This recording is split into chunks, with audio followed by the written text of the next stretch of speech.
U ime Oca i Sina i Svetoga Duha. Milošću Božijom proslavi smo i ove godine zaštitnika ovoga svetoga hrama, svete obitelji, svetoga velikomučenika i pobedonosca Dimitrija, mirotočivog, čuvara grada Soluna od zemljotresa i svake nevolje. I ne samo grada Soluna, nego svakoga pravoslavnoga, svakoga čoveka koji želi dobro, hoće spasenje svoje i svojih bližnjih, spasenje čitavog sveta, on i njemu pomaže. Čudesno je kako čovek koji je prizvan da bude po ikoni Božjoj, po slici i prilici Božjoj, toliko iskvari sebe, udaljivši se od Tvorca, od svetlosti, od istine, od ljubavi, od pravde, kako njegov lik potamni i u njegovoj duši nastanu razne misli, pomisli, razne teorije i nikako da se opredeli za pravu stvar, za onu za koju je prizvan i zbog kojeg Hristos i došao, da se spase, da nasledi carstvo nebesko.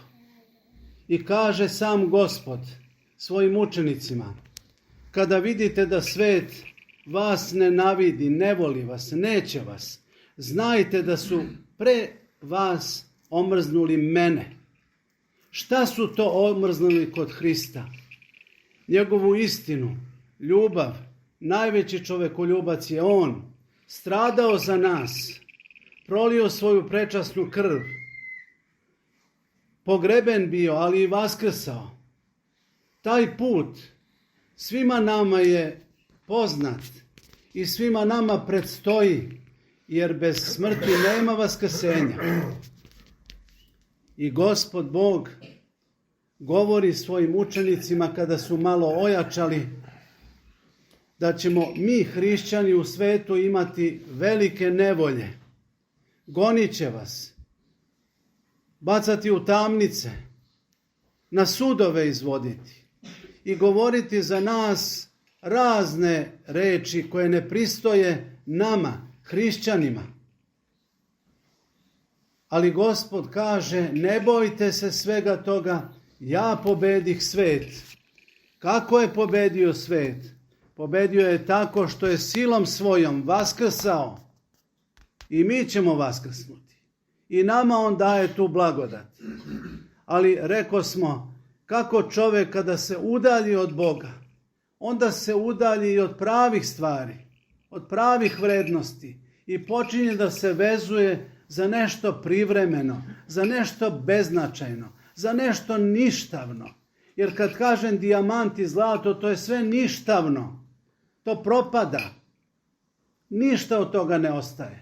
Ono jeste pod normalnim uslovima trajno, ali kada dođe, zamislite samo, razne vatre, razne stihije, gde će se sve to naći? U prah se pretvara. A mi, žive duše, šta će tek od nas biti? Zato mi se ne bojimo tih vremena. Ta vremena su za nas, evo već skoro 2000 godina prisutne. Stalno su hrišćani, stalno su ljudi dobre volje na meti onih koji to nisu. I zato oni nas gledaju drugačijim očima. Nismo mi njima srodni, nemamo mi ništa zajedničkoga. A naročito ako je neko pobožan, kršten, veruje u Boga, ide u crkvu, to je već poseban problem za njih. To njih strašno muči. Ali mi se ne radujemo tome što njih to muči. Mi se molimo da i oni upoznaju svetlost i istinu. Kada upoznaju svetlost i istinu, ta istina će ih osloboditi njih samih, njihove ogrehovljene volje, prirode.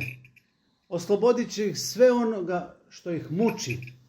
Jer znamo i sami da se čovek, bilo koji čovek ovdje u svetu mnogo muči. I oni koji imaju izobilja i oni imaju druge patnje i druge muke. A najveća muka je neizvesnost. Tu neizvesnost daje nama naša propadljiva priroda. Priroda tljena, propadljiva, slaba, bolesna, izranavljena. To nas muči. Ko to može jedini da izleči? Jedino Gospod Bog. Ali kako? Tako što ćemo mu se potpuno predati. Baš tako kao što je sveti velikomučenik Dimitrije. U 2 reči samo da kažem, žitije znate, Solunac, otac bio veliki vojvoda u Solunu. Po njegovoj smrti car Maksimijan njega izabrao u službu jer je znao da je otac njegov bio hrabar, a i njega vidi stasitoga, otresitoga momka. Pa je pomislio, taj će biti moj sluga, ali ne samo da bude sluga da se bori, nego da goni hrišćane. I on naravno, kao svaki blagorazuman, zna da je nemoguće to činiti, a drugo, kako ti možeš da ustaneš na čitav jedan narod samo zbog Hrista? Zar je tu problem u tome što oni veruju u Hrista? Pa i ja verujem u Hrista i on ispovedi. I bačen na velike muke i stradao. Ali time što je stradao, on je sebi obezbedio život večni. I njegov učenik, i njegov sakelejnik Nestor, koji je izašao u boj sa Lijem i pobedio ga, pobedio da pokaže da je hrišćanstvo nepobedivo, a to da su morali jedan i drugi da budu posečeni, i to je bilo, i sve to mi znamo, jer je Gospod nama rekao da će nas ubijati i misliti da Bogu službu čine. Sada vidite koliko je ljudski um izvitoperen, koliko nema na čemu da počiva. Naš um, naša priroda, naš život počiva samo u istini. A istina je Bog. Bez Boga ne postoji istina. A kad smo u istini, onda smo u životu, u svetlosti, u radosti.